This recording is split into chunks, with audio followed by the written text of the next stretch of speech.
무턱대고 월 납입금이 싸니까 이거 이렇게 쉽게 고를 게 아니에요.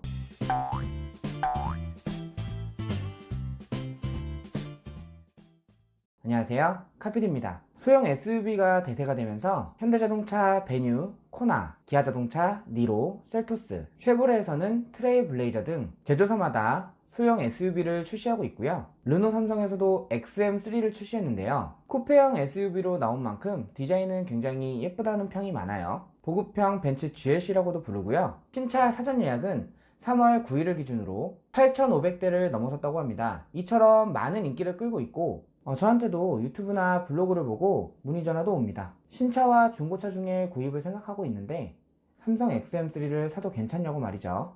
결론부터 말씀드리면 제 기준에서는 비트입니다. 물론 신차를 사서 만족스럽게 타면 그만이지만 중고차 딜러인 제 입장에서 봤을 때는 차량의 감가율을 무시할 수 없기 때문이죠. 아니, 이제 막 나오기 시작한 차량의 중고차 시세를 어떻게 네가 판단하느냐. 맞아요, 제 생각이 틀릴 수도 있겠죠. 하지만 브랜드 선호도는 무시할 수가 없어요. 현재 르노 삼성의 인기 차량 QM3의 감가율을 보시면 XM3의 감가율도 충분히 짐작할 수 있다고 생각해 봅니다. 2014년에 출시된 QM3는 르노에서도 경차 개발을 보류해가면서까지 신경 써서 만든 모델이에요. 그래서 그런지 출시 당시에 많은 인기로 SM 시리즈까지 판매 증가 효과를 보였었어요. 그리고 그 당시에는 QM3의 감가 방어도 괜찮았어요. 출고 뒤에 1년에서 2년까지도 괜찮은 가격대를 유지했던 걸로 기억합니다. 하지만 6년 뒤인 지금 QM3의 감가율은 어떨까요? 물론 6년 된 차량의 감가율을 보자는 게 아니라 2019년에 출고된 QM3의 시세로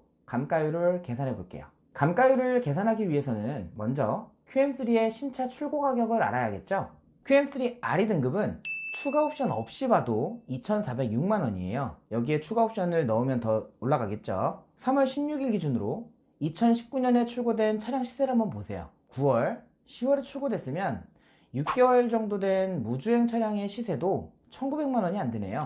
SK엔카에 올라와 있는 매물들만 봐도 2만 킬로미터도 주행하지 않은 신차급 매물들이 1,600만원대부터 시세가 형성되어 있어요. 그것도 은색이나 특이 색상이 아닌 인기 좋은 흰색이고요. 사고차나 렌트 이력이 있어서 그런가 하고 보니까 그것도 아니에요. 감가율은 적게 봤을 때는 22%부터 많게는 34%까지 감가가 되네요. 와, 1년 만에 34%. 어마어마하죠? 최근에 인기를 끌고 있는 QM6 LPE 모델의 경우는 조금 다릅니다. 감가폭이 적은 현대 기아차의 감가율과 견줄 수 있을 만큼 가격이 거의 빠지지가 않았네요. 하지만 신차를 계약하시는 분들이 1년만 타고 차를 팔 생각으로 차를 구매하시진 않으시겠죠. 지금 당장은 괜찮지만 2년째와 3년째의 시세는 장담할 수가 없습니다. 지금부터는 나는 XM3를 꼭 사셔야겠다 하시는 분과 다른 브랜드라도 신차 구매를 생각하시는 분들은 반드시 보셔야 돼요.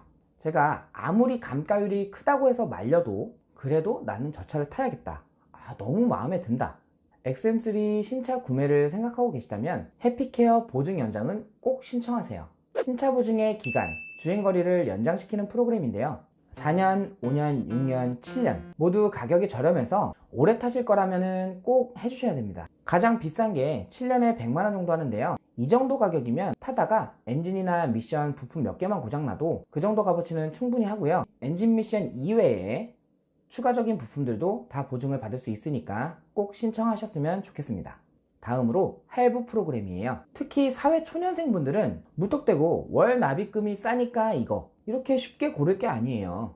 현금 구매와 할부 구매 시 할인율도 꼼꼼하게 따져보고 금전적으로 이득이 되는 쪽으로 결정해야겠지만 잔가 보장형과 유예 할부는 추천드리지 않습니다. 원금의 일부는 그대로 남겨두고 그 나머지에 대해서만 납부하는 거기 때문에 나중에 팔 때 엄청난 부담이 돼서 돌아올 수가 있어요. 그래서 내가 생각한 거는 3년인데 5년, 6년, 7년 이렇게 대출을 연장해서 다달이 또 갚아 나가야겠죠. 그런데 잔가 보장형은 마냥 나쁘게만 볼 수가 없는 게, 잔가라는 거는 차량 잔존가치의 줄임말로 계약이 끝나는 시점에 내 차량의 가치를 이만큼은 보장해 주겠다고 하는 프로그램인데, 내가 차를 반납할 때가 됐을 때 중고차 시세보다 잔가율이 높으면 차를 반납하고 돈으로 받는 게 낫겠죠. 제 생각에는 3년이 지난 시점이라면 차량의 잔가율이 높을 거라고 생각하기 때문에 그때 가서 따져봐야겠지만 차량을 반납하시는 게 더 나을 것으로 보입니다.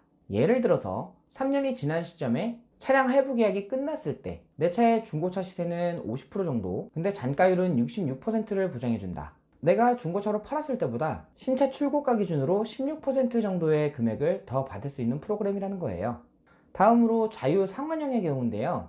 이 경우에는 중도 상환 수수료가 없기 때문에 매달 내 통장에서 얼마씩 빠져나가게 만들어 놓는다던가, 차량 할부 기간 중에 목돈이 마련돼서 한 번에 갚을 수 있을 거라든지, 하지만 금액이 저렴하다고 할부 기간 동안 이자만 내면서 쓸 생각이시라면 원금은 고스란히 남기 때문에 차량 할부의 만기가 다가오면 돈 때문에 분명히 고생할 거예요. 중고차 시세도 내 맘 같지 않고요. 차를 팔면서 내 돈을 더 내야 되는 상황이 발생할 수 있다는 말이죠.